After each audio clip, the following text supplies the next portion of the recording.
Okay, greetings. What's up, everybody?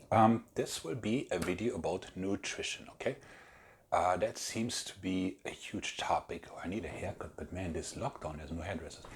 Anyways, so nutrition, right? So it's like, especially now that people are sitting at home, they're really confused as to what am I gonna do? So let's start at the very basic, right? For the purpose of this video, we're gonna talk about how to lose weight, how to gain muscle, and that's pretty much it, as well as things like intermittent fasting, vegan eating, and so on and so forth. Okay, so let's get to it. The basis of everything are the three macronutrients, right? Protein, carbs, and fat. Nothing works without those. We can do different combinations. We can do like high carb, low carb, so on and so forth, but we need the three other. Okay. So for starters, the majority of people wants to lose weight, especially right now, right? So how do you do this? Let's assume mankind is on a curve, okay? Here are the very, very heavy people, here are the very skinny people. The very skinny people don't need this advice in the first place because they're already very skinny. And the very heavy people, that's more like a medical thing that I'm not qualified to cover. So, losing weight. You take your weight and then your goal weight, but not more than 20 pounds. So let's say you're 200 and you want to be 160. You start by wanting to be 180. Okay, so and then you take that number and you multiply it by 12. Okay, females can go a little bit lower, maybe 10. So let's say, as a female, you want to be 160. You're currently 180. That would give you 600 calories, right? 160 by 10. Now, what do you do with those calories? So the first thing you do is we're going with the old bro 1 gram of protein per pound of body weight. We're not super heavy or super obese. So that's about right. So we're doing like 150, 160 grams of protein for that particular person, right? The caloric value is 4 calories per gram. So that puts us, logically speaking, at 600, okay? Then we do about the same amount in terms of carbohydrates, another 150, let's say, which would also be 600. So now we have used up 1200 calories out of our 1600, right? That leaves us with 400 calories, which we can spend on fat. So that gives us about 45 grams of fat, okay? So with that, we start, and then we see how we do. Are we losing like about 1% of body weight a week? And if not, we need to make adjustments, okay? So that's it for weight loss. 12 goal weight times 12 for males times 10 for females. No larger jumps than 20 pounds.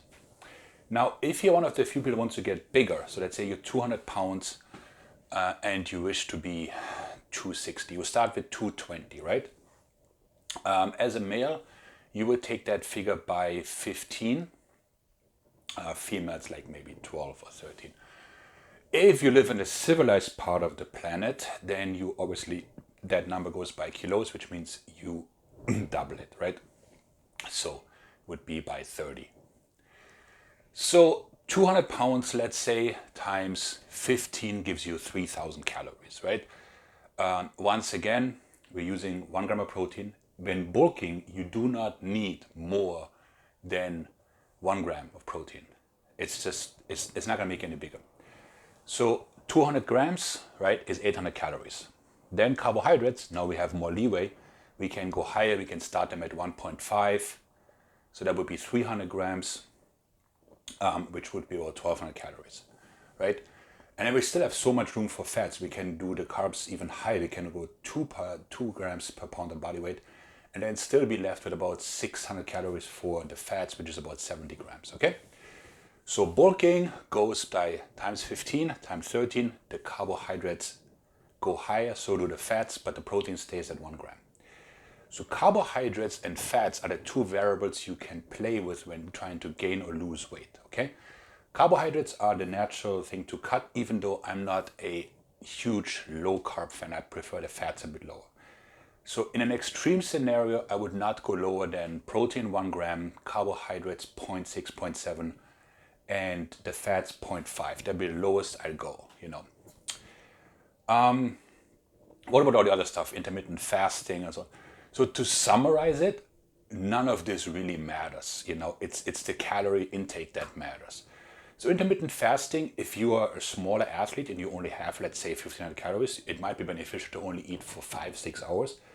If you're a larger mammal and you're eating 4,000 or 5,000, best of luck getting it in a couple hours. Okay, there's no magic, there's no growth hormone output, there's none of that. It's just like if it fits your lifestyle better. Or remember the olden days when people said, "Oh, don't eat after 6 p.m." I mean, is that Pacific or Eastern?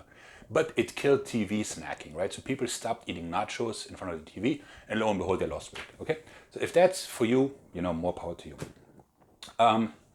Vegan-based eating, that's a very hot topic. It's quasi-religious.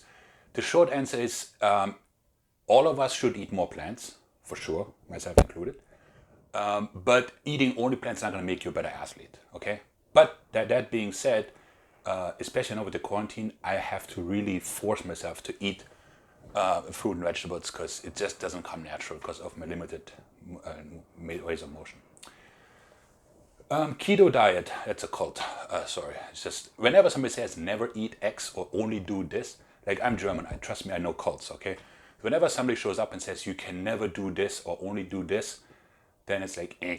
So like, I'm never gonna go on a keto diet because I don't want to live my life without pasta or bread ever. That's just stupid, okay? Carbs are not evil, they're not gonna make you fat magically. So therefore, the keto diet, it works, but the quality of life sucks, right? What else is there? Yeah, people fast for days on end. There's no real science to it. I guess now with Ramadan coming up, some people have religious obligations, and that's fine. You do what you gotta do. But in terms of performance, it really doesn't help. So the take-home message is that the 3 macronutrients essentially really define the way you look. Now, the micronutrients, that's a whole different video. That's often overlooked, and that is very true. But let's start with the big construction side first, okay? Measure out your carbs, measure out your proteins and your fats, okay? Where they come from is not so important. So food quality, I mean, yes, you shouldn't be eating gas station food, right? But whether your fats come from peanut butter or salmon or avocado or cheese is really not that important in the grand scheme of things. And same with your carb source, like whether it's oatmeal or pasta or bread or whatever, that is not gonna make or break anybody or anything, okay? It's just the amount that matters, okay? So people always stress out about, only getting black quinoa, this, that, the other. That stuff doesn't matter, okay? If there's 2 people and one guy hits his macros perfectly at the gas station and the other guy eats 5,000 calories over at Whole Foods, which is hard right now because it's so crowded, the Whole Foods guy is gonna get obese and ill, okay? So hit your macros, stay safe, stay inside, wear a mask, and we'll talk soon. Maik out.